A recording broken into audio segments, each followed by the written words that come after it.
பேருந்து அலங்காரங்களை அகற்றுவது கிளீன் ஸ்ரீலங்கா திட்டத்தின் கீழ் அல்ல. ஜகத் மனுவர்ண விளக்கம். அரசாங்கத்திற்கு எதிர்க்கட்சி விடுத்துள்ள பகிரங்க எச்சரிக்கை.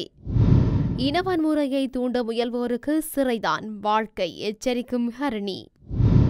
மீனவர் கைது விவகாரம். ஜெய்சங்கருக்கு மீண்டும் கடிதம் எழுதிய மு.க. ஸ்டாலின். மின்கட்டண திருத்தம் குறித்து பொதுமக்களுக்கு இன்று இறுதி வாய்ப்பு. என்னதான் பிரச்சாரம் செய்தாலும் துமிந்த சில்வாவிற்கு விடுதலை கிடையாது, அடித்து கூறுகிறது அனுர அரசு.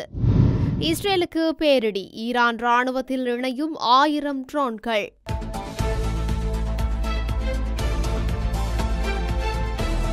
பேருந்துகளில் தேவையற்ற அலங்காரங்களை அகற்றும் நடவடிக்கையானது கிளீன் ஸ்ரீலங்கா திட்டத்தின் கீழ் அல்ல என தேசிய மக்கள் சக்தியின் நாடாளுமன்ற உறுப்பினர் ஜகத் மனுவர்ண தெரிவித்துள்ளார். நாட்டில் ஏற்கனவே நடைமுறையில் உள்ள சட்டத்தின் பிரகாரம் போலீசார் பேருந்துகளில் பொருத்தப்பட்டுள்ள சட்டவிரோத அலங்காரங்களை அகற்றி வருவதாக தெரிவித்துள்ளார். தேவையற்ற அலங்காரங்களை அகற்ற நடவடிக்கை தொடர்பில் எழுந்த சர்ச்சை காரணமாக அவற்றை அகற்றுவதற்கு மேலும் 3 மாத கால அவகாசம் வழங்கப்பட்டுள்ளது என அவர் தெரிவித்துள்ளார். எனினும் போலீசார் இந்த நடவடிக்கைகளை மேற்கொள்ளும் போது கடந்த அரசாங்கங்கள் ஆட்சி காலத்தில் நடைமுறைப்படுத்தப்பட்ட யுக்திய நடவடிக்கை போன்றதொரு தோற்றத்தை உருவாக்கியுள்ளதாக ஜகத் மனுவர்ண தெரிவித்துள்ளார். எனவே இந்த விடயம் தொடர்பில் போலீசார் அவதானத்துடன் செயல்பட வேண்டும் என அவர் நாடாளுமன்றில் குறிப்பிட்டுள்ளார். போலீசாரினால் முன்னெடுக்கப்பட்ட யுக்திய நடவடிக்கை குறித்து தேசிய மக்கள் சக்தி கடும் விமர்சனங்களை வெளியிட்டிருந்தமை குறிப்பிடத்தக்கது. பொருளாதார ரீதியில் பாதிக்கப்பட்டுள்ள தரப்பினரை இலக்காக கொண்டு மாற்றங்களை ஏற்படுத்த முயற்சிக்கையில் பொறுமையுடன் செயல்பட வேண்டும் என ஐக்கிய மக்கள் சக்தியின் நாடாளுமன்ற உறுப்பினர் அமில பிரசாத் அரசாங்கத்திற்கு எச்சரிக்கை விடுத்துள்ளார்.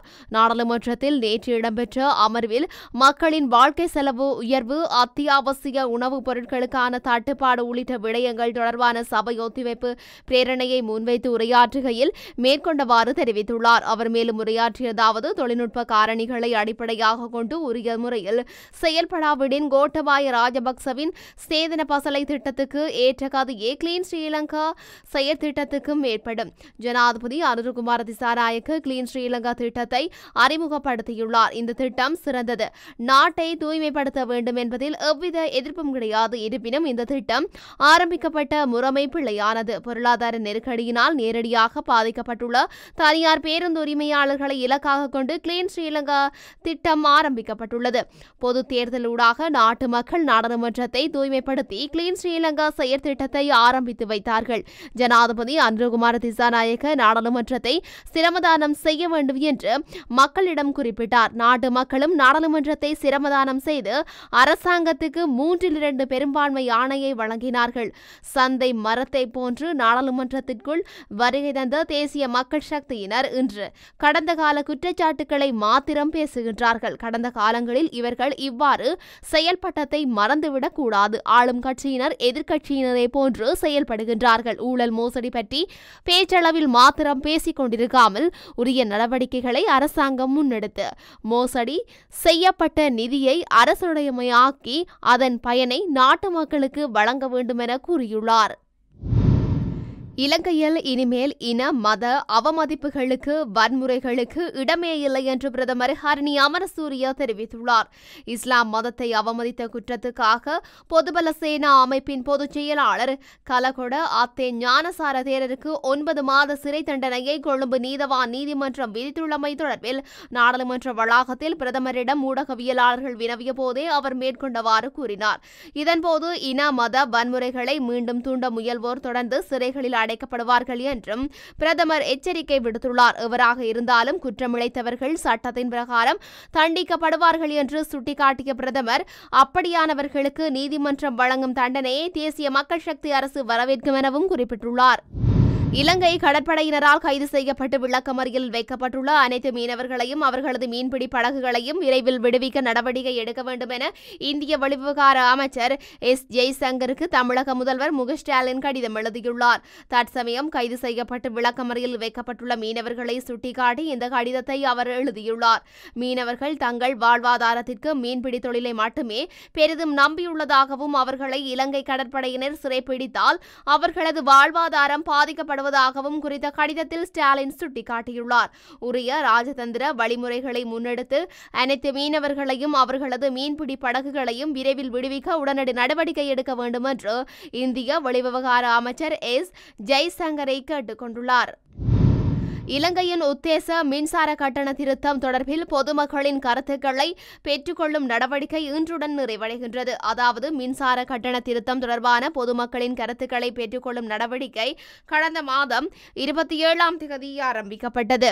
இந்த நிலையில் குறித்த நடவடிக்கை அனைத்து மாகாணங்களையும் உள்ளடக்கி முன்னெடுக்கப்பட்டதாக குறிப்பிடப்படுகின்றது. இதற்கமைய உத்தேச மின்சார கட்டண திருத்தம் தொடர்பில் மேல் மாகாண பொதுமக்களின் கருத்துக்களை பெற்றுக்கொள்ளும் நடவடிக்கை பண்டாரநாயக்க ஞாபகார்த்த சர்வதேச மாநாட்டு மண்டபத்தில் இன்று இடம்பெறவுள்ளது. அத்துடன் மின்சார கட்டண திருத்தம் தொடர்பான இறுதி தீர்மானம் எதிர்வரும் 17ஆம் தேதி அறிவிக்கப்படும் என பொது பயன்பாடுகள் ஆணைக்குழு அறிவித்துள்ளது. 2011ஆம் ஆண்டு இடம்பெற்ற பாரத லக்ஷ்மன் பிரேமச்சந்திர கொலை வழக்கில் மரண தண்டனை விதிக்கப்பட்ட துமிந்த சில்வாவுக்கு ஒருபோதும் ஜனாதிபதி பொது மன்னிப்பு அளிக்க மாட்டார் என பிரதி நீதி அமைச்சர் மஹிந்த ஜெயசிங்க தெரிவித்துள்ளார்.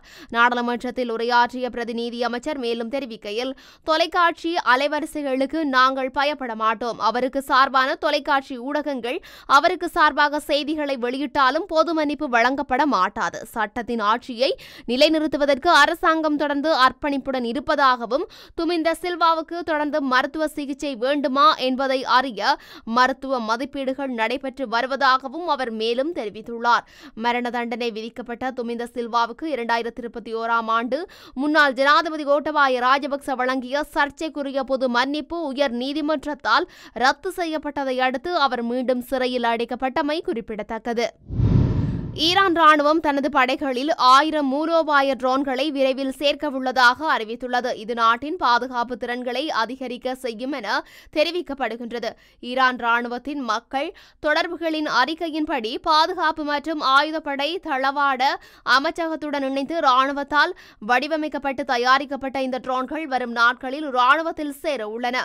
வியாழக்கிழமை நடந்த ஒரு விழாவின் போது ஈரானின் ராணுவ தரைப்படைகளின் தளபதி பிரிகேடியர் ஜெனரல் கியோமர்ஸ் ஹெய்டாரி ராணுவத்தின் தரப்படைகள் மேம்பட்ட ராணுவ உபகரணங்கள் மற்றும் ஆயுதங்களை பெறுவதற்கான திறனை வலியுறுத்தினார். புதிய ஆயுதம் 4 அத்தியாவசிய திறன்களை கொண்டுள்ளது என்பதை அவர் எடுத்துரைத்தார். நீண்ட தூரம், துல்லியம், உளவுத்துறை மற்றும் நெட்வொர்க் நோக்குநிலை இவை அச்சுறுத்தல்களை எதிர்கொள்ள பயன்படுத்தப்படும். சமீபத்திய ஆண்டுகளில் ஈரான் அதன் ட்ரோன் திறன்களை கணிசமாக மேம்படுத்தியுள்ளது. பிராந்தியத்திலும் அதற்கு அப்பாலும் ஆளில்லா வான்வழி தொழில்நுட்பத்தில் முக்கிய பங்கு வகிக்கின்றது.